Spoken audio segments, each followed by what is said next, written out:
What's happening, everyone? Welcome back to the shop. Now I want to continue this tool building series. I've built some marking knives and I've also built a block plane. If you're interested in those builds, I'll leave links up here or down in the description below. But for this video, I'm going to build a nice wooden mallet for use with my cabinet maker's chisels.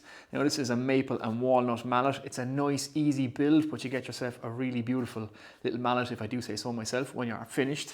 So yeah, without further ado, let's crack on and let's build a mallet.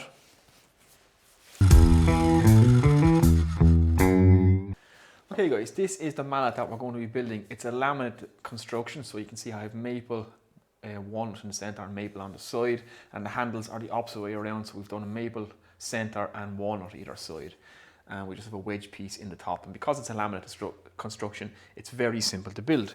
So what I'm going to do is replicate this, but we're going to do it the opposite way around.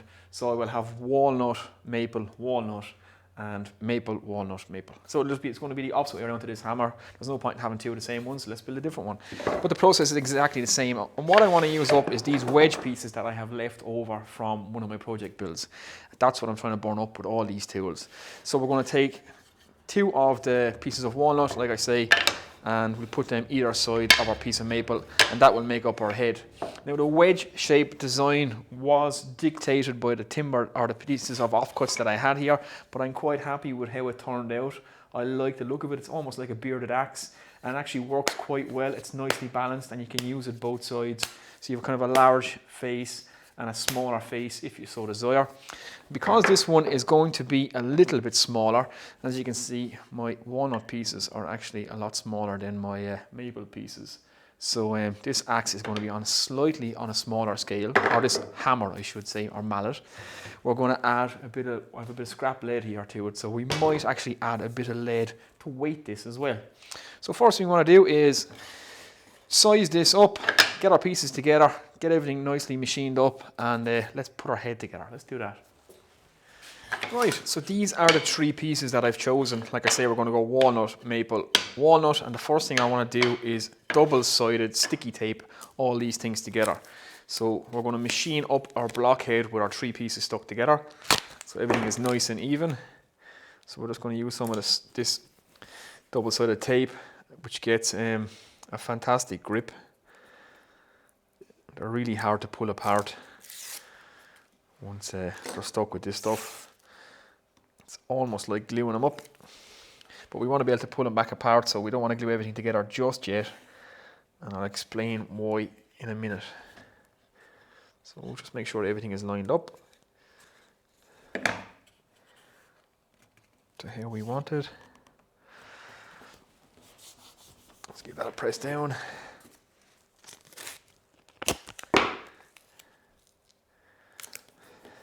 More piece on there.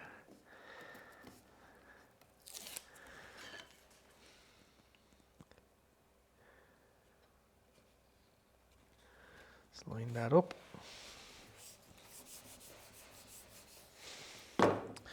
Okay, there's our three pieces stuck together. Now we want to cut this roughly to length. And the last mallet head turned out to be exactly 18 centimeters, and I started with a 200mm piece, so a 20 centimeter piece. So we're going to cut this down to 18 centimeters eventually, but the original piece is going to be 20 centimeters. So 200mm, which is roughly about there. So let's cut this. Okay, we're at the miter saw now, so our first cut is going to be to square the front, and then our second cut will be to cut this to length and square off the back. So let's do that.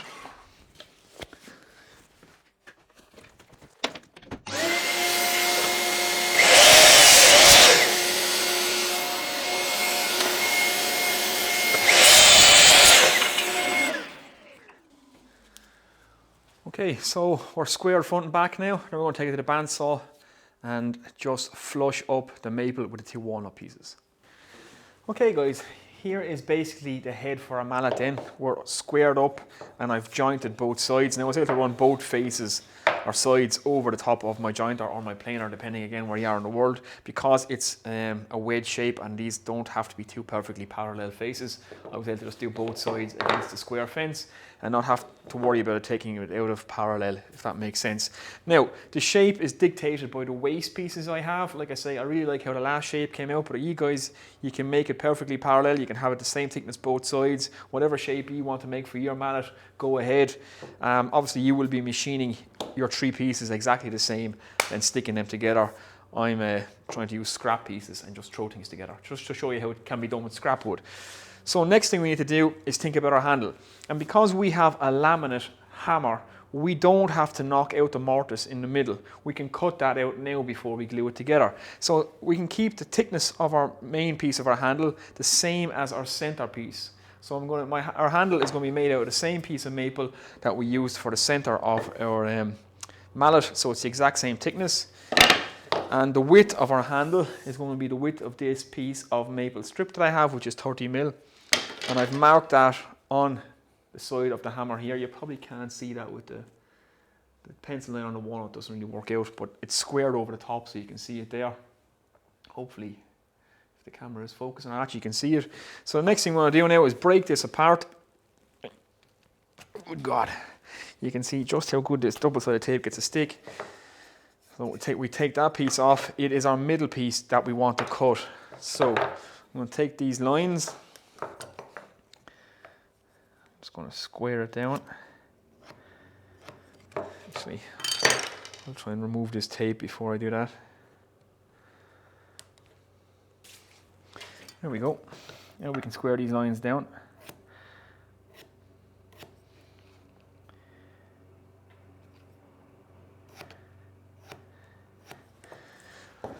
Right, so that's essentially the piece we want to take out of this piece of maple now, and our handle will sit up inside in there.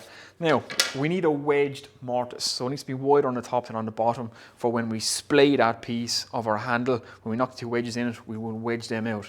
So all I'm going to do is take this to the miter saw now, line up with the bottom edge, add 2 degrees to my miter saw, and cut this here and here.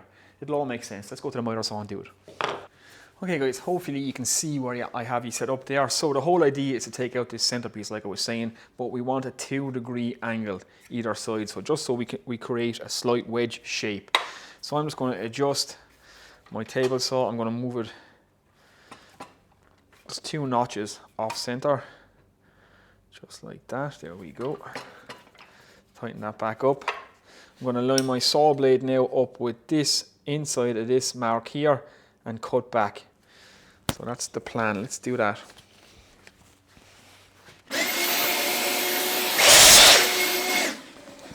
Okay, that's our first side cut. Now I need to do a second side, and it's again just repeat this process. I just want 2 degrees off this line this way, so it's 2 degrees off 90, if that makes sense. So I need to go back the way. I'm back to 0, head 2 notches back that way, lock that down.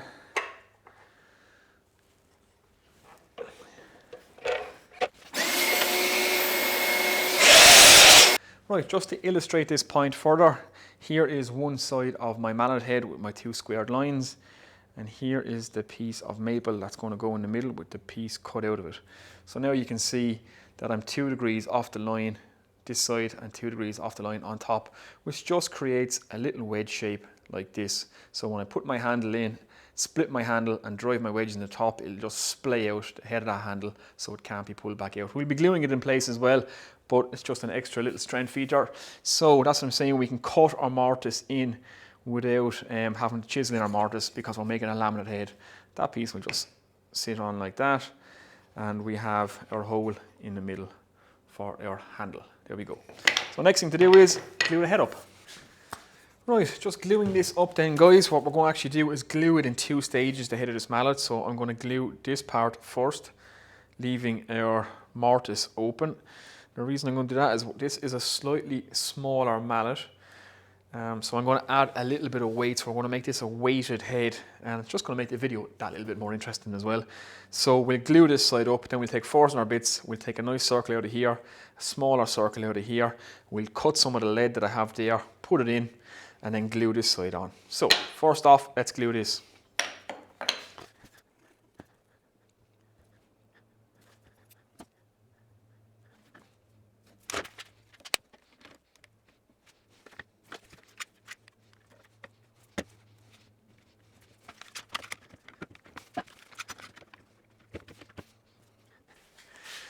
Lovely.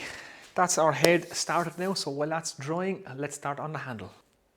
Right guys, onto the handle. Hopefully you can see from where you are. So I have the other piece of my mallet head here, and I have my squared lines marked for where my handle is going to go through. So I'm going to use a piece of walnut for the center piece of my handle, and we're going to laminate on 2 pieces of maple, one either side. So we will have a similar effect to this, if that makes sense, but the opposite way around.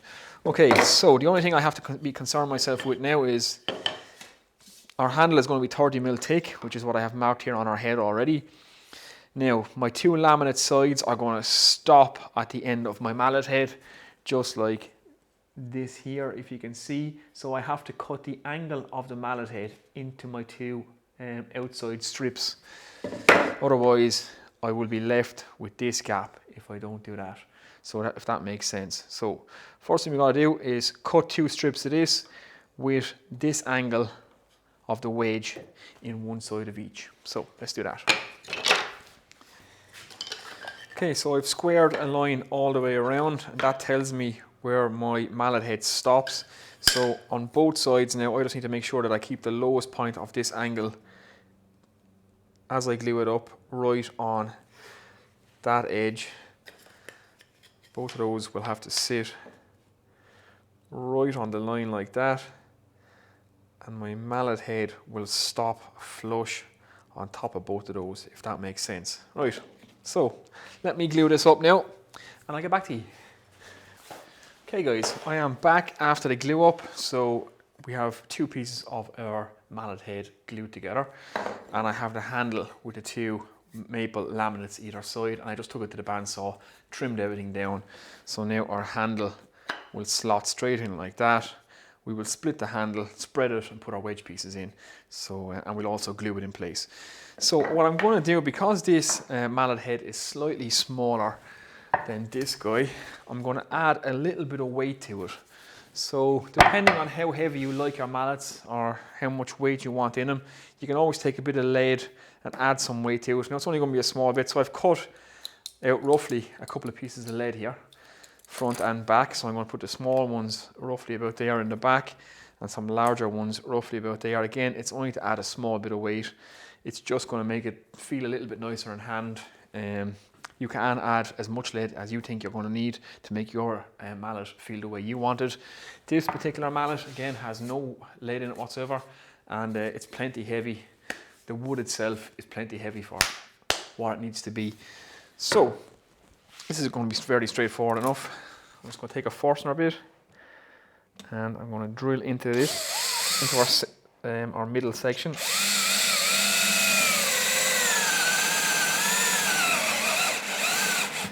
Okay, not with that drill, I'm not. 1 second.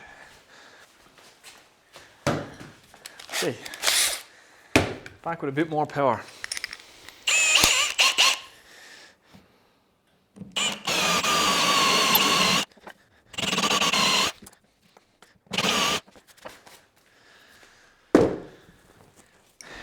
Okay, so we just want to get these to fit in there. Just trim off the corners.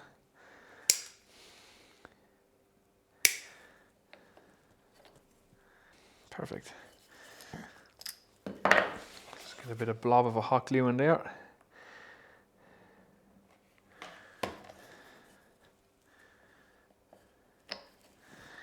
Just to stick these down. Then they'll be clamped between the mallet head anyway, so.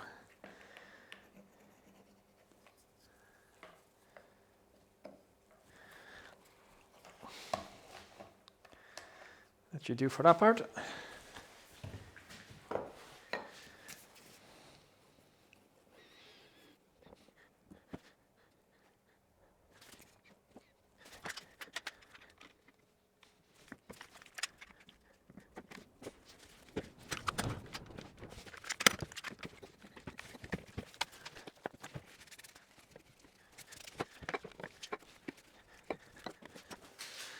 Right guys, on to shaping the handle, and you can make your handle whatever shape you like. Whatever feels good in your hand is what is good.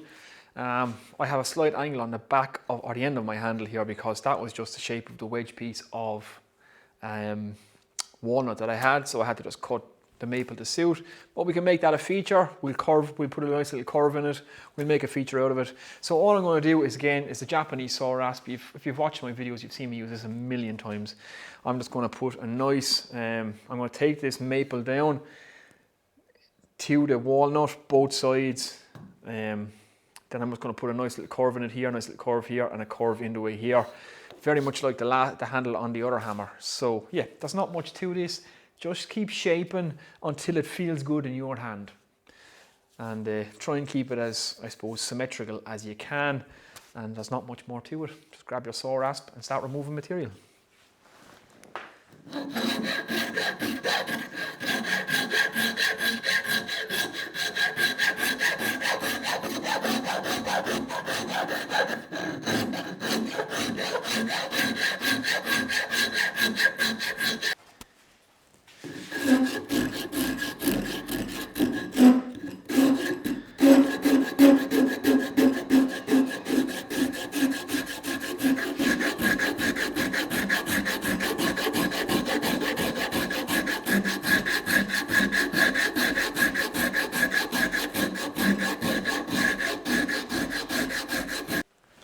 Right guys, I have the handle roughly shaped out now, so what I'm going to do is, let's see the camera to focus on that.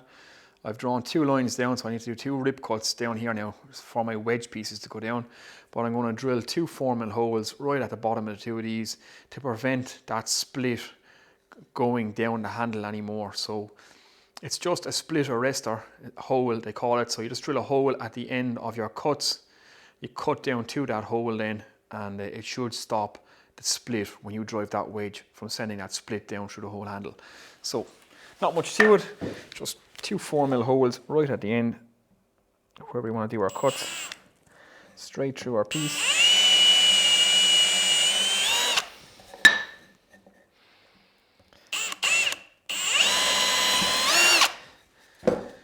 Just like that, nothing fancy. Now 2 rip cuts down to that.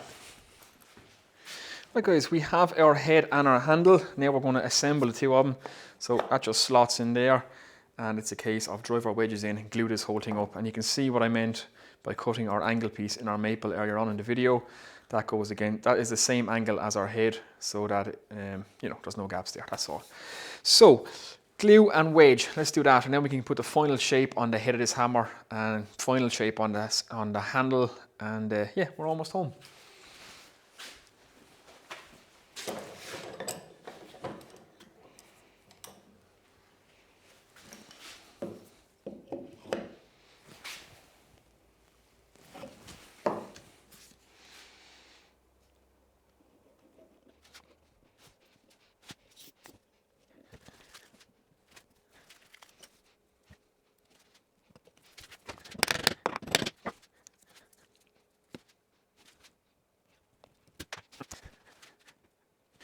Right guys, slight mishap. I drove the first wedge in too far, closed this side up too much. So when I went to knock in my other wedge, I broke it. And then trying to retrieve this back out, I snapped it off. So I quickly had to hurry off camera while the glue was going off, just to re-establish that and get those 2 wedge pieces in, and they snapped again. But this will be flush cut off, so it'll be trued up. Maple is not a great wedge. It does kind of snap.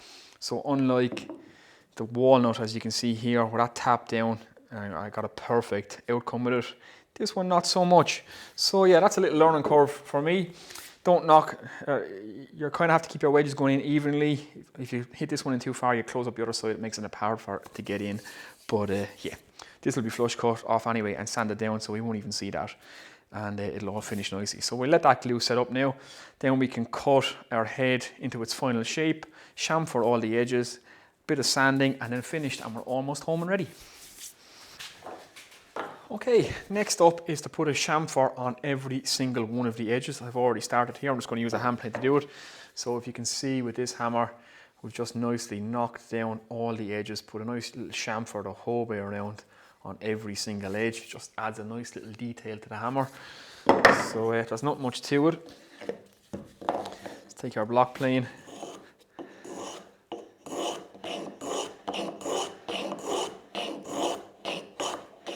And just take down those corners.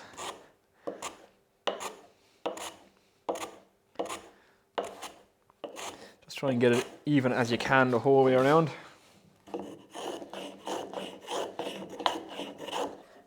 So that's all we're looking for. If I can get that up on the camera. So you can see just a little chamfer around the corner, around all the edges, just to give a nice little detail to the mallet. So I'll continue with that now. I'm going to do this entire mallet, then I'm going to sand the whole thing and we'll come back for the finishing. Let's do that. Okay, we're almost home and done. Everything is nicely sanded down now, chamfered edges, handle is finished, so it's only a case of just apply the finish, which as always is going to just be a bit of boiled linseed oil, the one and only.